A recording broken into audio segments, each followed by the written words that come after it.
I got this. Okay. Trying to- And I don't know if they.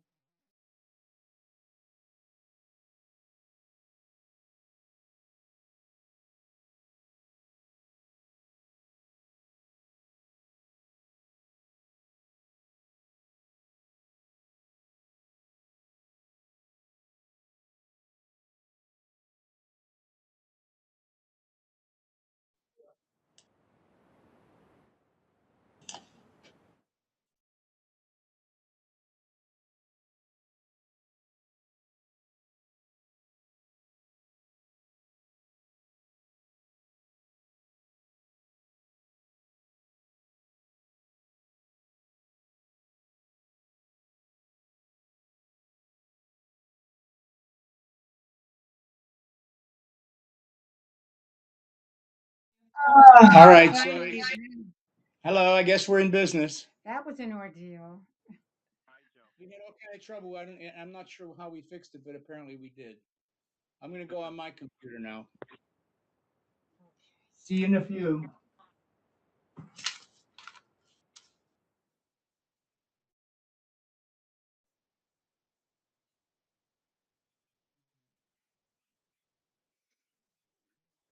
hate to say this, I'm afraid to touch anything at this point. I touch something, either somebody visually disappears or I no longer hear them. Okay. All right, I see Edward. All right, there's Andrew. I lost sound again. We could hear you. We can hear you, Mary. Okay, it seems to like cut in and cut out. I hope it, you know what else? Okay, and maybe Megan can help us. This is different than the last time. The pictures of everyone are lined up on the bottom of the screen. But if I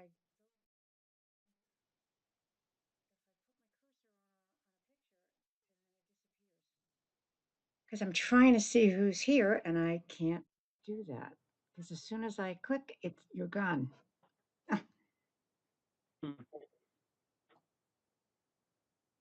Um, all right. After what we just went through, if I click on participants, I can't find what you would say gallery view or anything else. So how do I view everybody on a bigger screen? Is that possible here? Hello? Mary, for me, in the top right-hand corner, there's a button you push, and it seemed to make everyone appear lined up on the screen. That's what I want to find. Now I'm working with Zoom text. And it froze. Okay. No, now I've got somebody full screen and no sound. Can you still hear me? We can hear you. Okay. There is nothing in the upper right-hand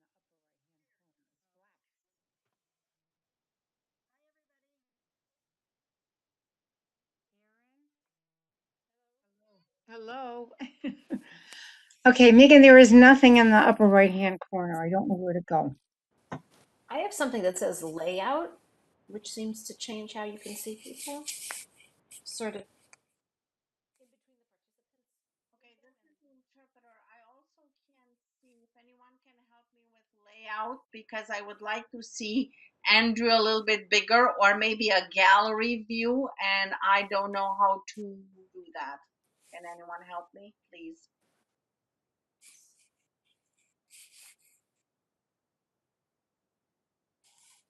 I have a button that has, I could do someone big, like I click it, Mary's the big person.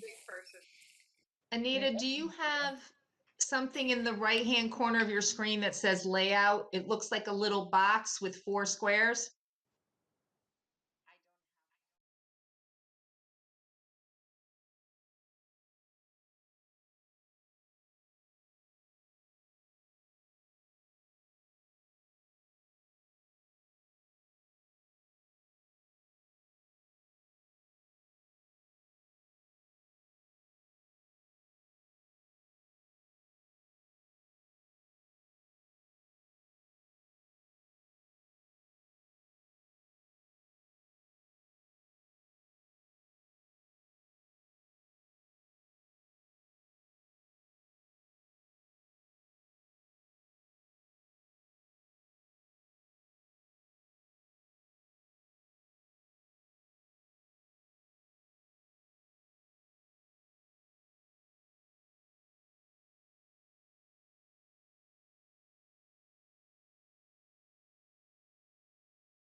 I'm here now.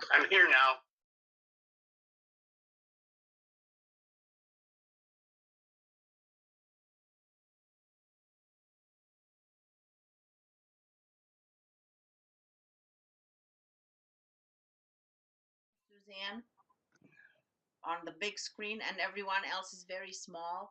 I need to see Andy. I would like to. I mean, it's important that he sees me, but I would like to also maybe see him or see everyone. I see Andy like I don't know, because I'm not seeing your screen, so I don't know where to guide you. And you tried the view tab across.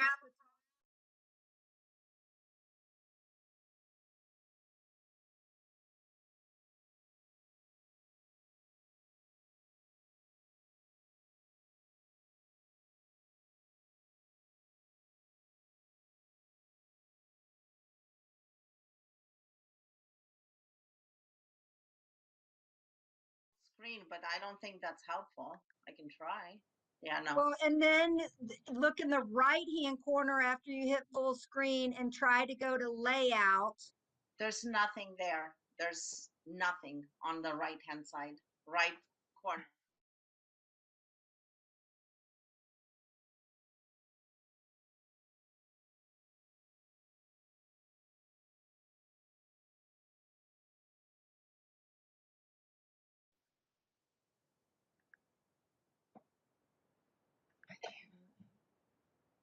I can't hear anything either now. Can you hear me, Joe? Okay, would you somebody say something till we know if we hear something? We're all trying to help Anita, All right, we hear you too. You're in good shape. but I hear Okay. double echoes. You're But fine, some Joe. I people hear have you. their mics on. That's why.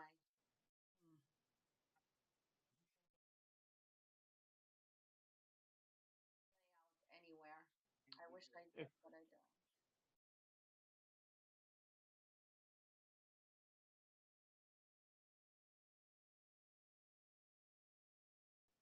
It's not No, quite it's nothing. I It's can't just barely full see. screen book Oh, part. a bad meeting tonight. Screw it. There's nothing. We need another day. Let's do Zoom. Okay, I'm gonna stay in here and Zoom is a lot easier.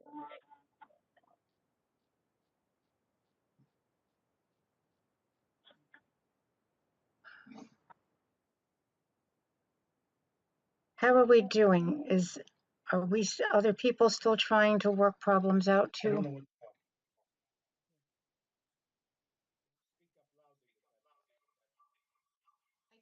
We're gonna get an echo too. You know, we're all having trouble and this is not good. Is there a way we can either start?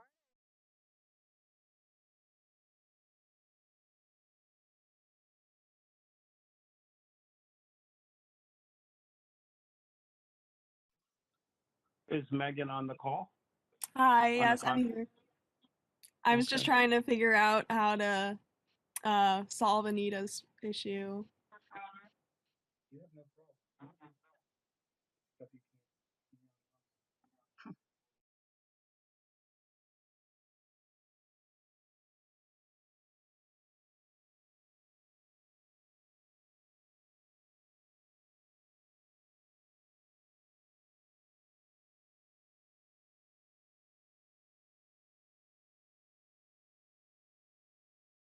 You can bear with us just a couple more minutes.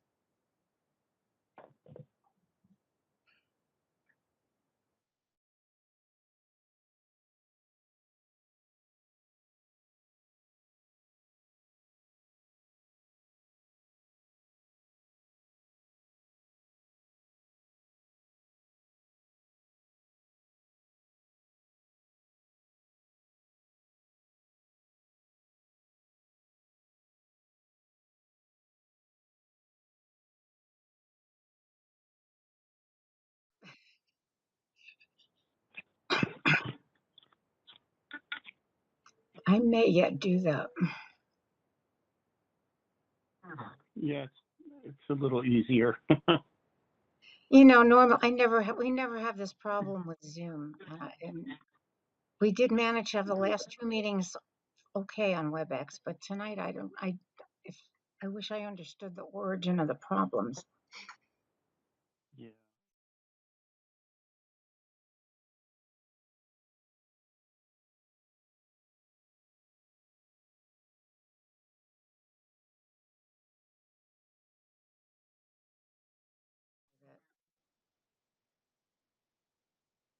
Sounds good.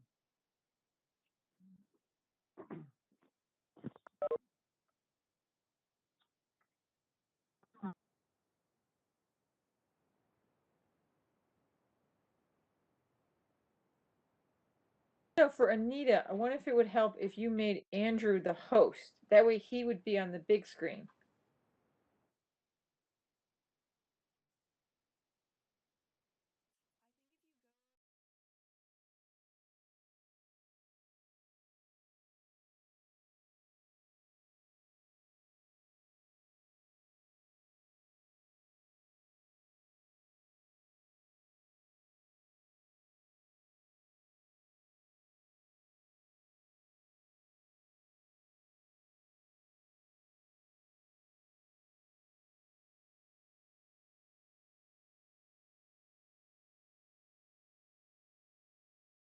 Oh, yes. Yeah, this is Megan. Okay, Megan, so can you say that again? Where am I going?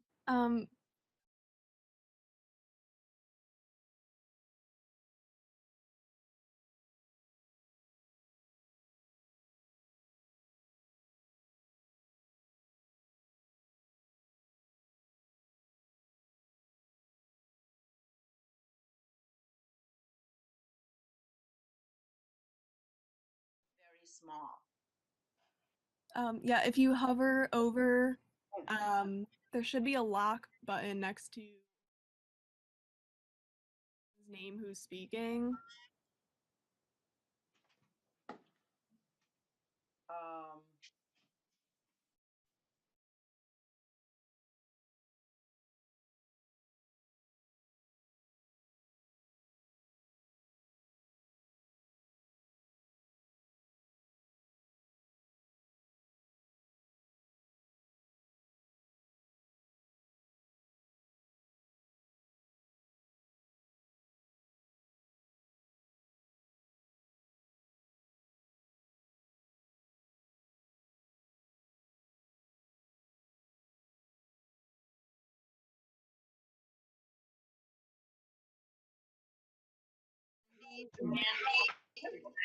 on his picture, I see the chat, the little bubble, the speech bubble. That's all. I don't see any three dots. That's the problem.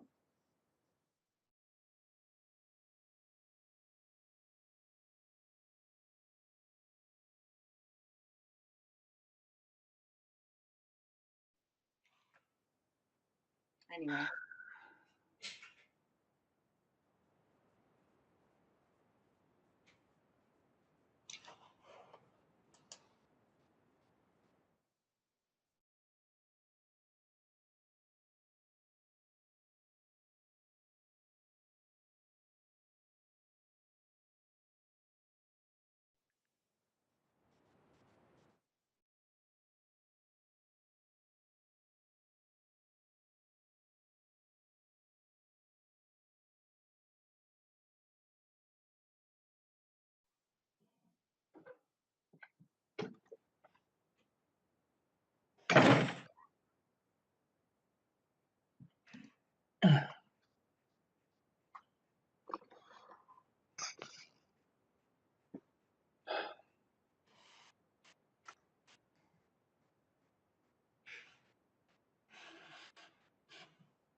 Now we lost.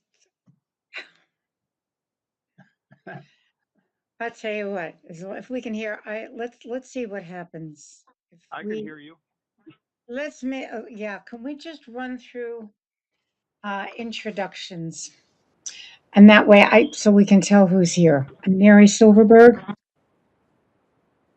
Joseph is here. Joseph is here.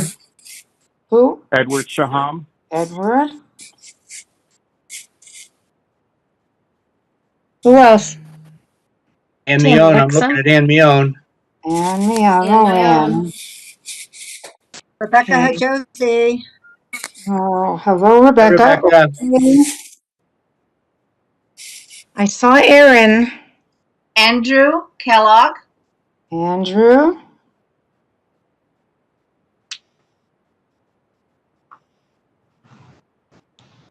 Suzanne Oslander. Hi, Suzanne. Jennifer Coet. Hello, welcome, Jennifer. Thank you for having me. I'm so happy to be here. Isn't this an exciting meeting? It's my favorite one all day. Tammy Exum. Good evening. Hi, Tammy. Thank you Hi, for how are you? coming. Oh, I'm happy to be here. Thank you for having me. We My usually favorite have meeting. better meetings than this. I was about to say my favorite meeting of the day too. Oh, the joys of all this.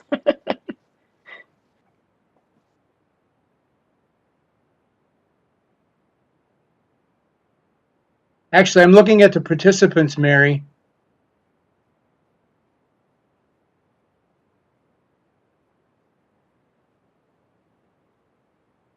What's wrong? I lost sound. It went dead. There's no sound. I don't know what to tell you. Joe,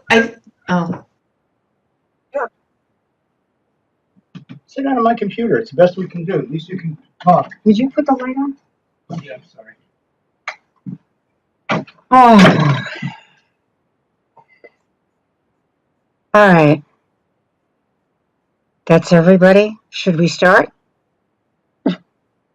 This is exceedingly frustrating. I apologize. If I knew what went wrong, it'd be one thing. I have no clue why it wasn't working. All right. And Tammy, did I see you on the screen? I think you're here. I'm here.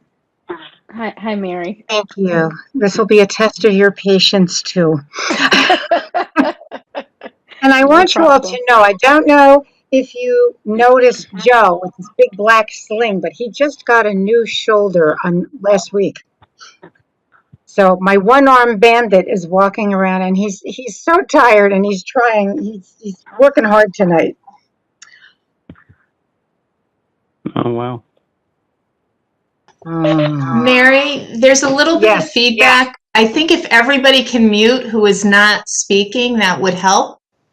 I think, Joe, you're unmuted at Mary's desk.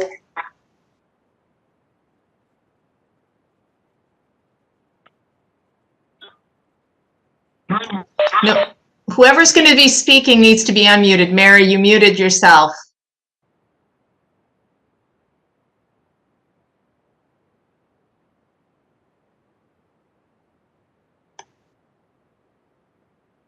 We can't hear you, Mary.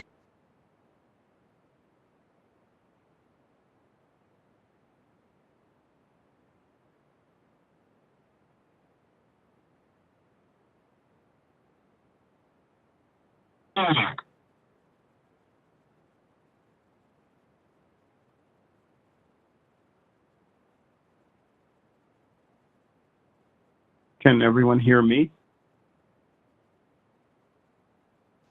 I can hear you, Joe, but I can't hear Mary. Oh, this is Edward. Thank you. Oh, sorry.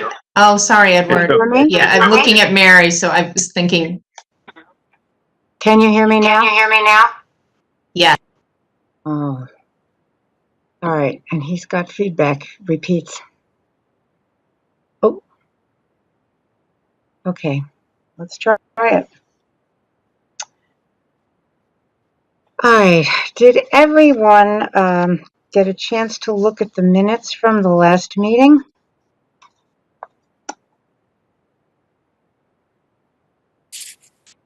I'm talking. I feel like I'm talking into a vacuum. Yes, I did. I did. Okay. Were there any comments, corrections, additions, deletions? If not, can we, will somebody make a motion to accept the minutes? Please. I make a motion. Accept the Second. minutes. Edward, second. Yes. Okay. Aye. Everyone? Yes. Everyone in favor? Aye? Aye. All right. Minutes approved. Thank you.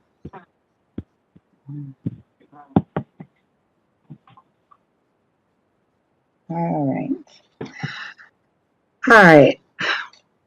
The next thing, first item actually on the agenda is Suzanne. Would you like to give us a staff report? I actually don't have anything new to report. I know at the last two meetings I've mentioned some updates, renovations, but I don't have anything new to report for tonight. So it's a very short report. Thank you, Suzanne. Okay. All right. We have no old business.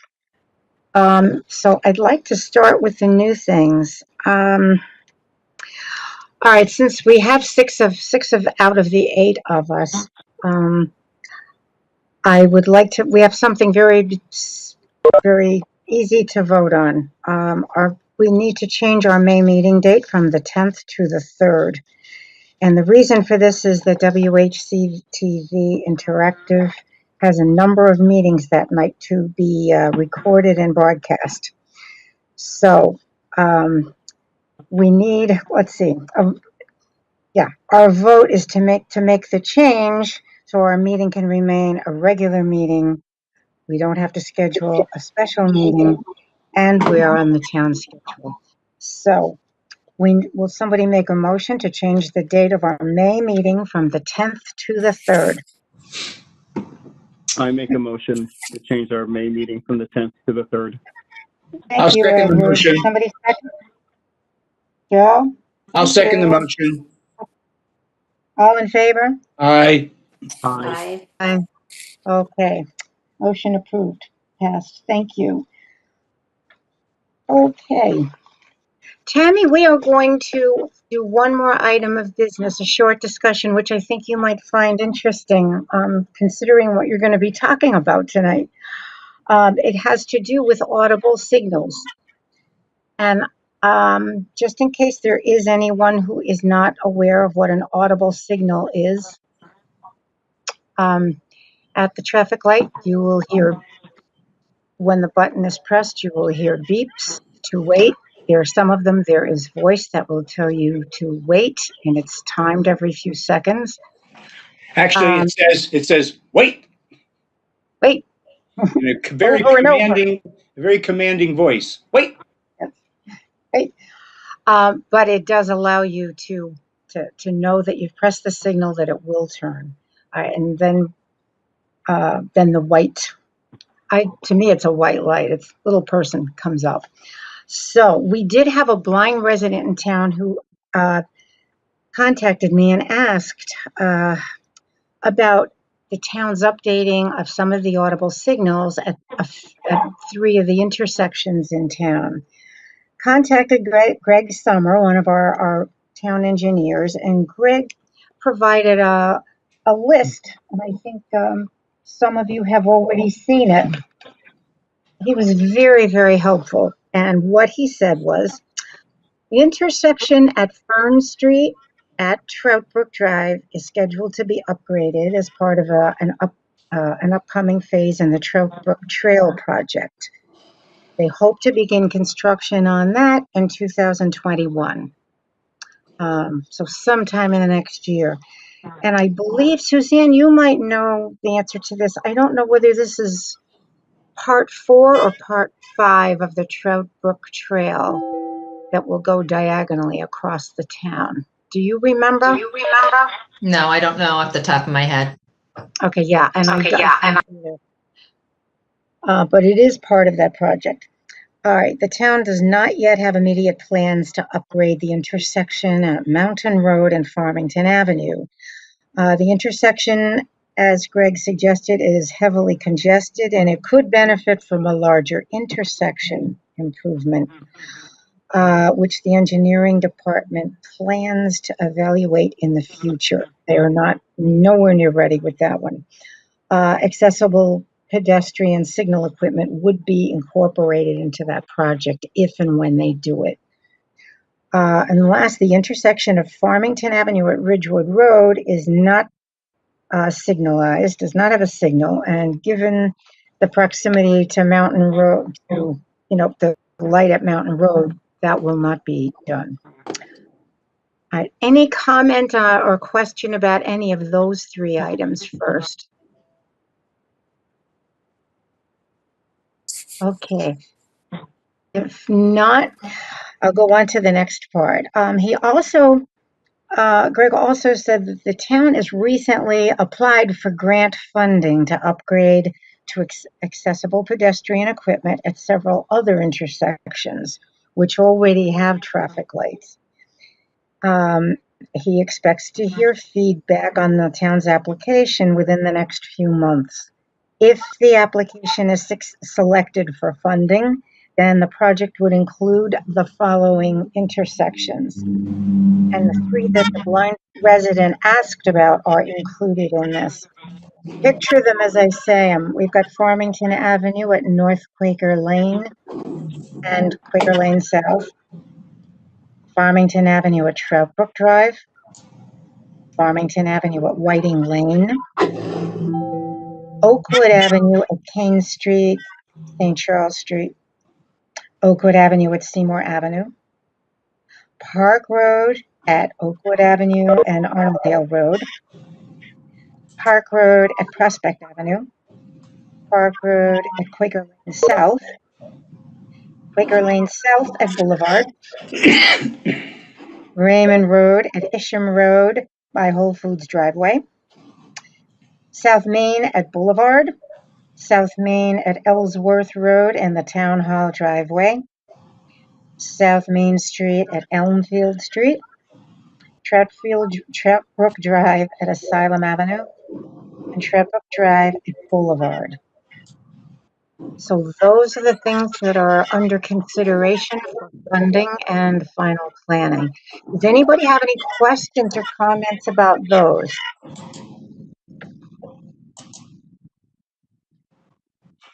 No. Okay. So I just wanted to offer that to let you know, and we do get this, especially for Jennifer, who's new, and or Tammy, for your awareness. Yeah, we do get requests from residents about what is happening around town when it comes to physical barriers, traffic lights, the signaling system, snow removal, parking, all kinds of issues like that. So if there is no discussion, I would like to, Tammy's been patient with us long enough. I'd really love to get Tammy up here. Just so everybody knows, Tammy is our state rep from District 19. She was elected in 2019. She is the deputy majority leader of the House, and she serves on a number of committees. And if I have any of this wrong, Tammy, please correct me later, okay? Commerce, Education, Government Administration, and Elections. And I do want to say something about government and administration and elections. Because Tammy is on that committee, she was very helpful last June when the Connecticut legislature had its special meeting and hearings when one of the major issues was the accessible absentee ballot. So Tammy was a very big help to me to make sure that I was able to testify that day. And I thank you for that, Tammy. Before entering politics, Tammy was a teacher in the public schools. And having a child with special needs, she was a founding member and past president of the West Hartford Special Education Parent Teacher Association. This led to her eventually serving as a member and then as vice chair of West Hartford's Board of Education. And Tammy lives here in town with her husband and her 3 sons. So, Tammy, thank you for joining us tonight. The floor is yours. Thank you so much. It's my pleasure to join you this evening. And that was really interesting. It just is the reality of virtual meetings. You know, that's just the way it is. So trust me, I still am so happy to be here. And so just so you know, there is a little change around my committee. So the last session, I was on the government administration and elections, and I was on environment and banking. And those are the committees that I also inherited because I came in through the special election at the end of April 2019, and Derek Slapp, I inherited his committees. This time I'm on higher education and workforce, employment advancement, and commerce. And I was named a deputy majority leader, and I'll be a part of the screening committee, which I don't think we talk about very much, but the screening committee is the committee that really looks at all the bills that come forward, and they kind of determine which of those bills make it to the floor for a vote. And we also know this year will be an exceptional year because we're doing business virtually, and I think we'll be taking up a lot of big bills. We're still doing, you know, the COVID relief and response, which will be our biggest priority for some time. So we're just getting started. We were sworn in last Wednesday, and that was very eventful. A very eventful day. We had this fantastic morning. It was unprecedented. The first time the legislature was sworn in outside, and it was really quick, but we were spread out. And we did notice there were quite a few groups and people speaking out. And then that afternoon, boy, did things change in DC. So it was quite, it was a special morning, and it was just a day that we'll never forget. And so, so I had the opportunity, as Mary said, to get to speak with her and get to know her somewhat through the desire for the accessible absentee ballot. I was so glad that she reached out because the importance of constituents, of people reaching out, it cannot be understated. That is the way we learn sometimes things that we don't know, because people come into these roles with very different experiences, which is wonderful, but we don't have everyone's experiences. And so when Mary brought that out, brought up this issue at a time where it was critical for her to be able to vote, and not just Mary, but so many other people, she really put something on my radar. And even though I'm not on GAE, that doesn't mean that this isn't an issue that I'll continue to champion and have a lot of passion around. So I just want to mention that. One of the things I was told is to give you a sense of some of the things that are taking place, some of the legislative kind of highlights. There is so much going on, but our first piece is really the COVID recovery. The response recovery is our top priority. That is what everyone is working on at this time. But in addition, we're looking at healthcare. We'll be looking at the cost of health insurance, how to reduce prescription drug cost, maintaining and supporting telehealth. Telehealth has proven to be something that allows for much greater accessibility. And so many people genuinely like the platform. We were also told that there's a possibility there will be a dental piece that will roll out as well. So we'll be looking for that. Of course, the vaccination program, how we're going to effectively get the vaccinations distributed. And you may have heard today a couple of wonderful things. Connecticut is one of the first states by the end of this week, we will have had all of our nursing home residents and staff who decide that they will take the vaccination or not. It is their choice. Vaccinated by the end of this week, and that we're supposed to be the first state in the country to have that accomplished. So that is quite an achievement. And now we are going to have phase 1B, and that is looking at people who are 75 years and older, people in congregate settings. There's a list of criteria for who that next rollout will be, but I think it's about 800,000 people who are in that next phase.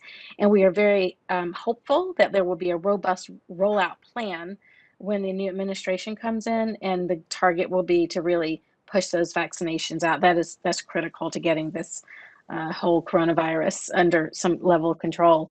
Another thing that we focused on was around equity and racial justice with the unrest with the death of George Floyd.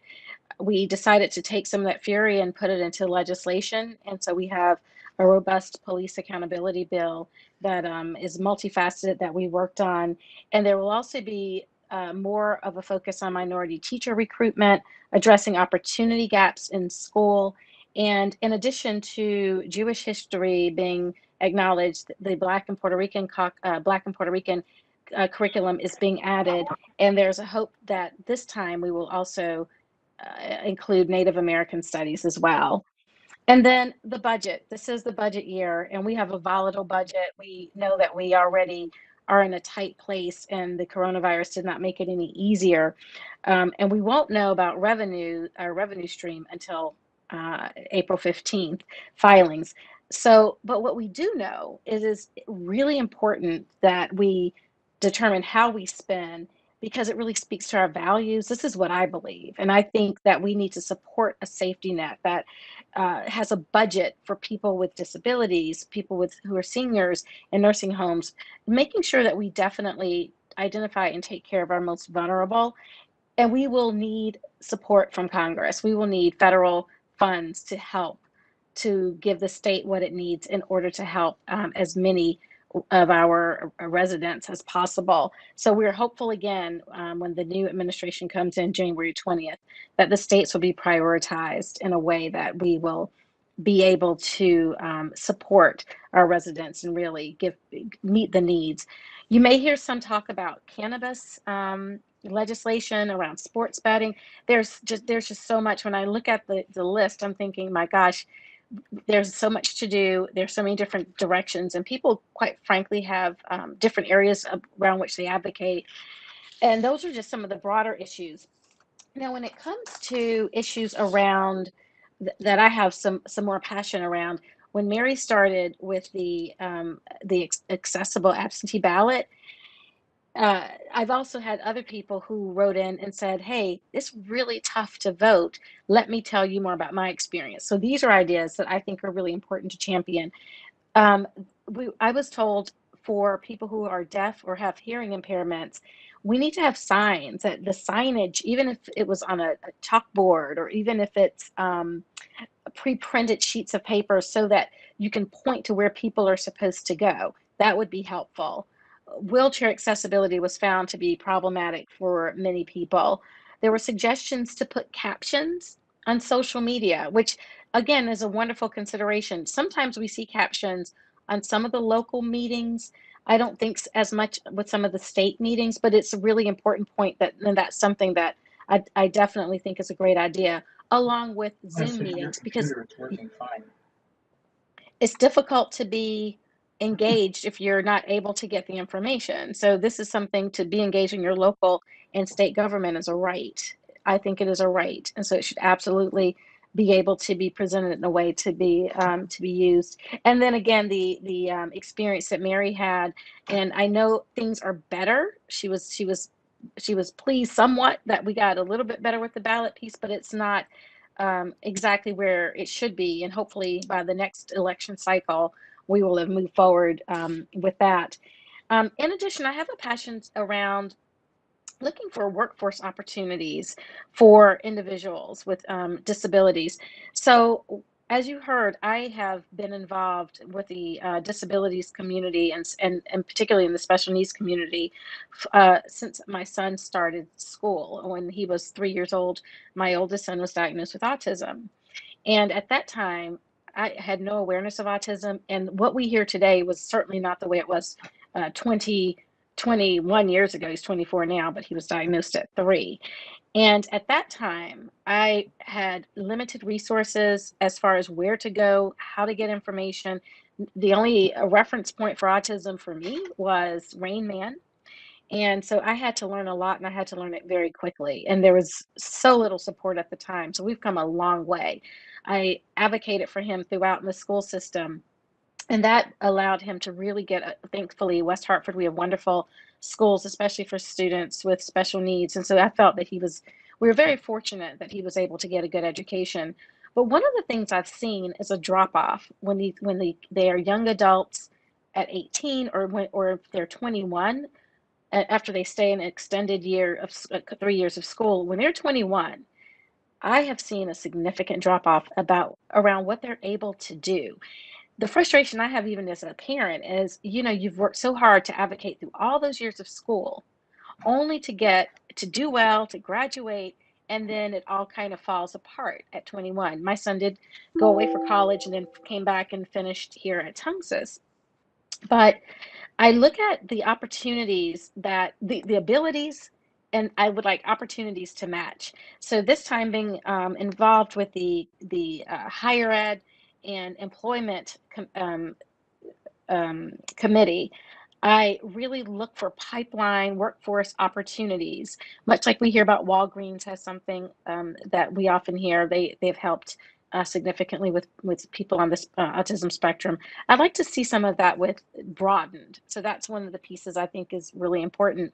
And then a couple of the things that we did last year, there was a document envelope for individuals with autism, and it's a blue envelope that individuals can request who are driving. Like my son, he's a driver, can be in the glove box. And so if you stop by a police officer and he pulls it out, the officer will say, this individual is on the autism spectrum. So when I'm questioning and the response may not be exactly what I'm expecting, I know what that means. And inside the envelope are the driver's license, registrations, all the important papers. And we are to have, and I think it's really important to have police training with different pieces anyway, so that you're very clear if you pull someone who may have a disability, that you're clear about or have some understanding about how to best interact. And and one other piece was around accessible parking penalties.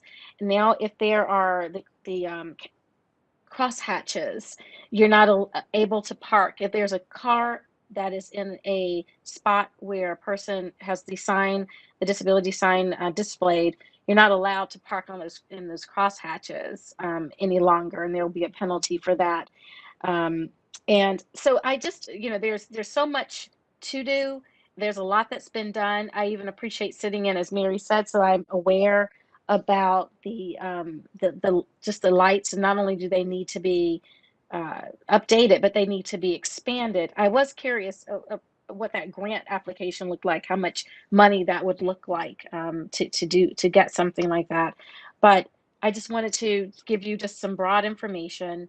I'm really happy to meet with you, to know about this commission, which I was not aware of, sadly, but I'm glad that Mary made me aware, and to be here. So I'm happy to answer any questions that I can answer, or get the answers if I can. And I'm certainly in a listening mode. I'm still relatively new. I've had a very short and interesting term between coming in late, the coronavirus, and now a whole virtual setup. But we're really working hard to get the work done. We truly are.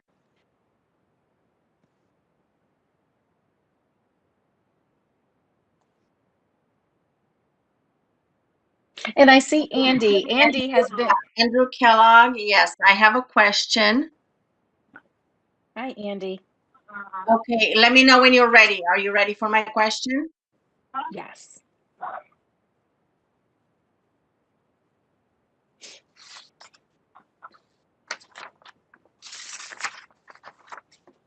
Okay, thank you so much for coming tonight. I really appreciate that. And I know that with everything that's going on, it's really very hard to plan ahead and to really feel ready at the top of everything.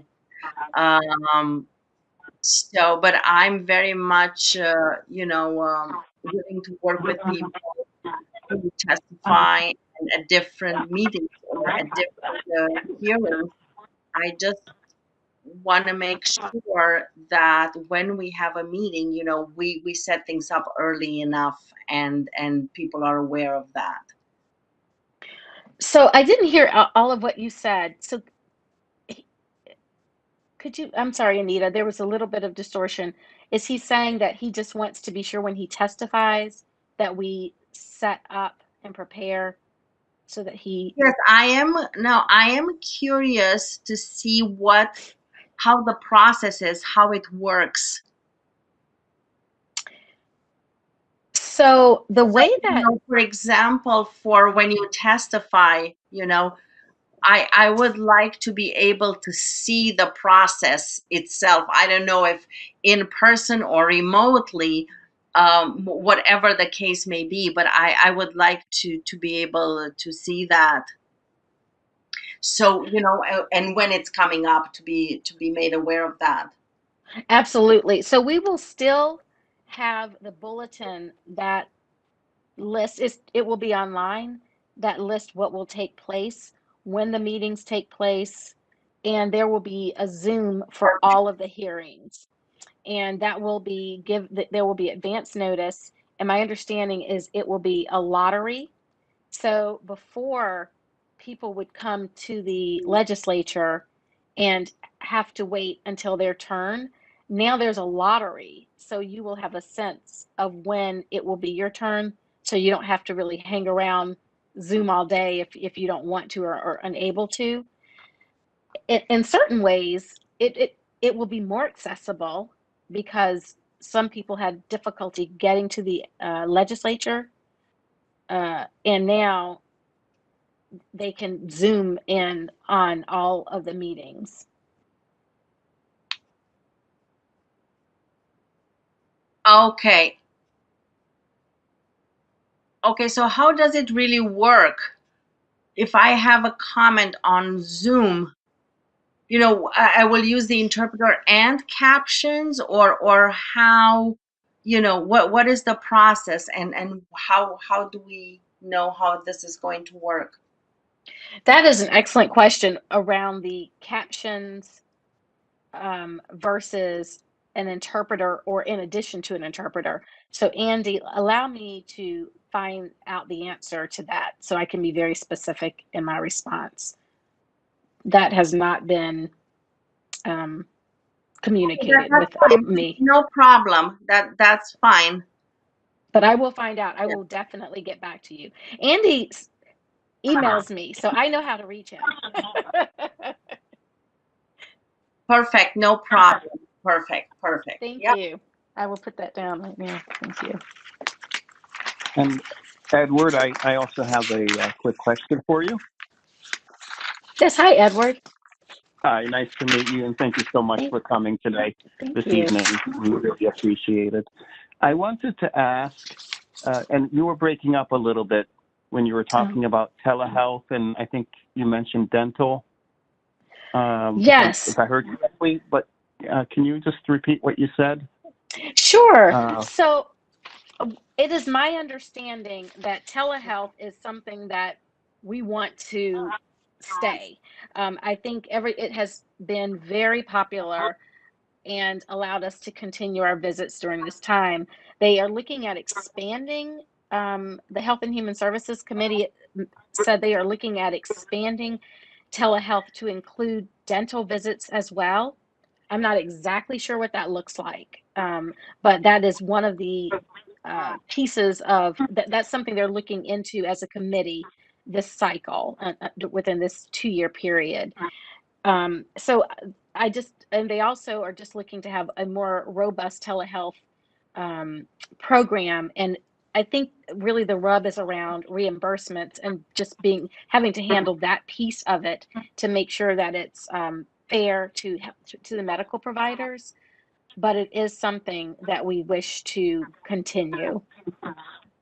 And is that, from my understanding, when you're speaking about telehealth,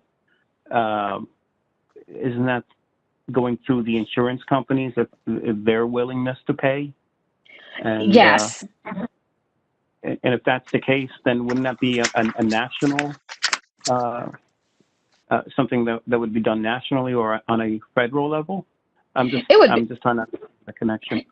It would be something that could certainly be done on the federal level, but the states really are the ones right now that are making those decisions. I mean, so much of this, there may have been some telehealth before, but as you know, because of COVID, we had to really make some fast shifts, and that was really done on a state by state level in much of the time.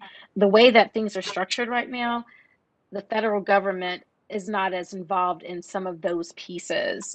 We are given money through the COVID relief funds. We were given money to support some of our programs, and not necessarily enough money to support all of our programs. But the telehealth platform was something we were able to go to. Insurance companies were able to accommodate medical providers. It seemed to be a very popular thing and a good thing for us all the way around. But those reimbursements and all those pieces, that will be really negotiated between the insurance companies and the physicians, and then we'll see what we can do as legislators as well. But we definitely want to support this platform because it's so popular. Okay, gotcha. You know, and that accessible. is good news.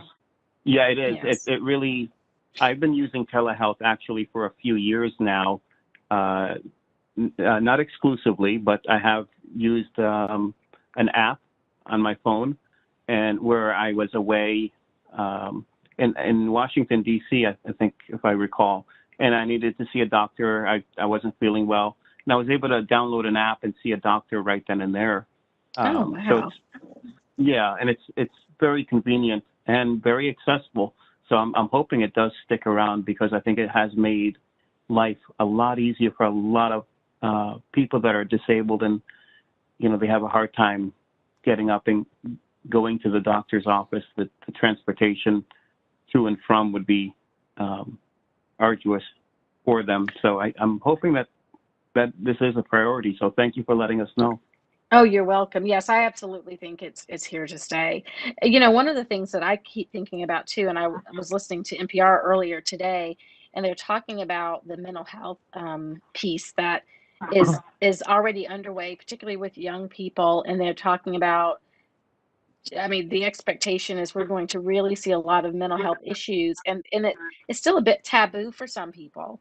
And I think if you're able to do a telehealth visit and people feel that it's more private, it's something in their homes, it may mitigate some of the stigma for people. Also, I was just thinking, there's so many uses for it. So it's definitely something that we're all well aware of as legislators. Yes, no, absolutely. There are, and I agree with you. There's, I think, going to be a lot of mental health issues that will arise because of the situation we're in and how life has changed so drastically for everyone. I know my nephew, he's autistic. He's 7. He goes to Whiting Lane in West Hartford. That's where my son attended. Yeah. Oh, okay. Yeah. He loves it. And right now, like he won't change his mask, or it's hard to get him to change his mask during the day in school because he's scared of the virus. And things like this, and we're trying to break him out of being afraid that way. And it's and you get this from we're starting to see this a lot now. I mean, I think people are being affected mentally in different ways. So I think this is going to be an issue, but hopefully we will have solutions for it and we will get through it. I sure hope so. I sure hope so. I think you're absolutely right, though, and that is something funding has been behind and cut for years around behavioral health, and it's treated differently. We did do some work around mental health parity last year, where you treat mental illness the same as physical illness. So that's a step in the right direction. But I agree. I think we're not quite prepared. Quite frankly, we may not have enough providers for what may be coming our way. Yeah. Yes, and the fact that you're acknowledging it here, I think is definitely a huge step in the right direction. So thank you so much. Oh, you're welcome. My pleasure. Any other questions? I think, did somebody just join us? I think Jennifer raised her hand. Yes, she did. Jennifer. Thank you so much for speaking with us. And thank you for all of your work for all of us. I'm interested, as we're talking about sort of the mental health crisis in schools and the likely increase in need of students, what's being done around the sort of increasing the number of school psychologists in the school system so that your students have access when those services are needed? Well, that funding and those decisions really come from the school district. Honestly, from the local board of ed, they make a lot of the decisions around that. But one of the things that we are fortunate to have in our community is the Bridge Family Center, and they are supportive of.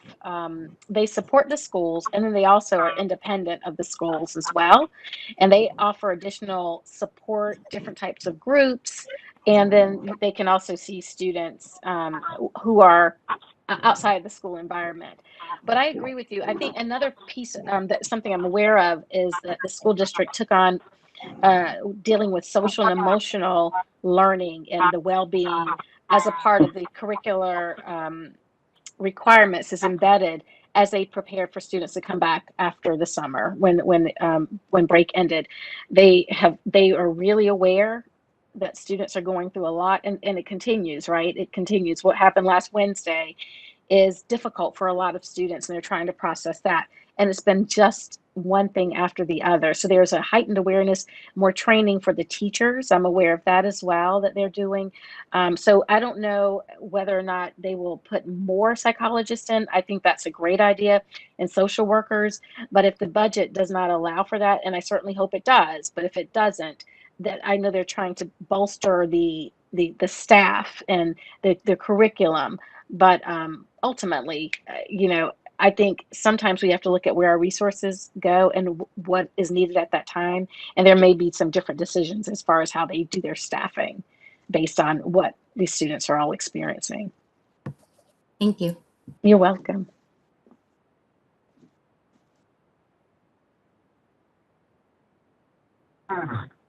Joe and Mary, are you both on still? I can see them. I just want to ask Joe how he's doing. I'm quite impressed. 1 week after a new shoulder, and he's sitting up at a meeting. That's impressive. I have no choice. Hey, I'm a big boy. I even dressed myself. That's impressive. I hope that you're feeling okay. You look quite good for 1 week out. Oh, I'm feeling. Mary takes real good care of me. Oh, that's nice. Oh. And is Mary there, Joe? Yeah, Mary's there. Mary, are you muted? I think you're muted, Mary. Mary, you're muted. You must unmute yourself. Be right back. Okay. Yep. Okay, can you hear me now? There you Oh, go. yes. I'm gonna tell you what's funny. Joe's got his laptop here, and I'm like I have dark, and I'm trying to. Now I know why I have Zoom text with a huge, slow-moving yellow cursor or an arrow. Oh. Okay, he's got a tiny little white arrow that you have to find, and you can't find it on a white background. And it flies like lightning. Mine is much slower. So okay, I'm back. Mary, I'm curious. Now that you say that, how do you get that? Is that a Zoom? Did you have to get a special package from Zoom, or is that something that's on every Zoom membership to Oh, get has that? nothing to do with Zoom. Oh. It's a it's a good question. I'm glad you asked. It's a screen reader.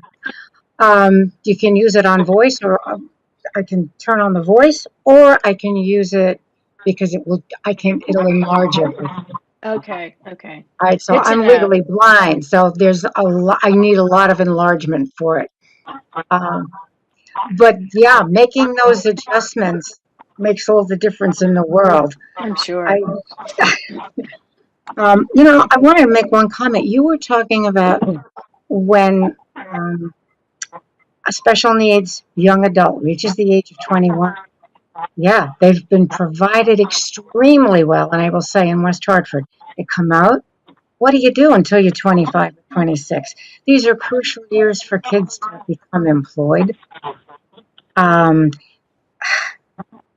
I know. I have a question for you. Have you met Lisa Rowland, Dr. Lisa Rowland? Yes, I know her. Yes. Yes, because she has worked very hard, and as you, yeah, you very well aware. Her son is in a similar situation. Yes. I've had, as a speech and language pathologist, I've had so many parents when I was working used to say that, their child reached the age, their young adult actually reached the age of 21, and the services are gone, and it is very hard to connect in the community. Right. Building those bridges. I don't know, but that's one of the most important things, because if everything stops, and during this time in COVID, it makes it hard on everybody. And especially for anyone with any kind of special need or health issues, there's so many risks that have to be considered, and it can be much harder and take much longer for that special needs young adult to recoup than, let's say, somebody who doesn't have any of those barriers. Absolutely.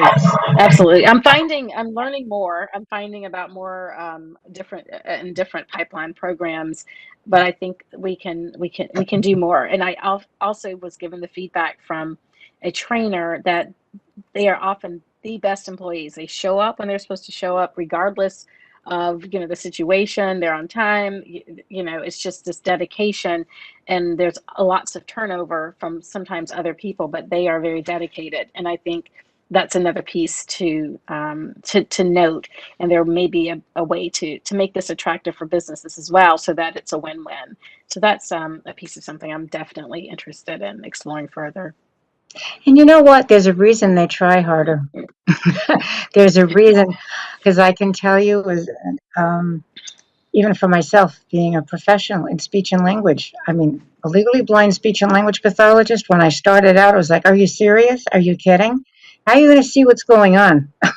Well, a lot of hard work, a lot of training, a lot of good instinct, a lot of things, and a lot of self-confidence. And turned into a very good one for many years, and I'm very grateful for a great career. But I think what the message I want to get across is, when somebody already knows that they've got an issue or two that's going to make it more challenging in the workplace to become employed, you try harder, because you need to. You're out to prove, I can do this, and I'm going to do it well, and you can depend on me. And kids, when they learn that from the beginning, it makes all the difference, because you're right. They do work hard. They want the job. They want to work. They want to be productive, make their own money. I think that's a force in most of us.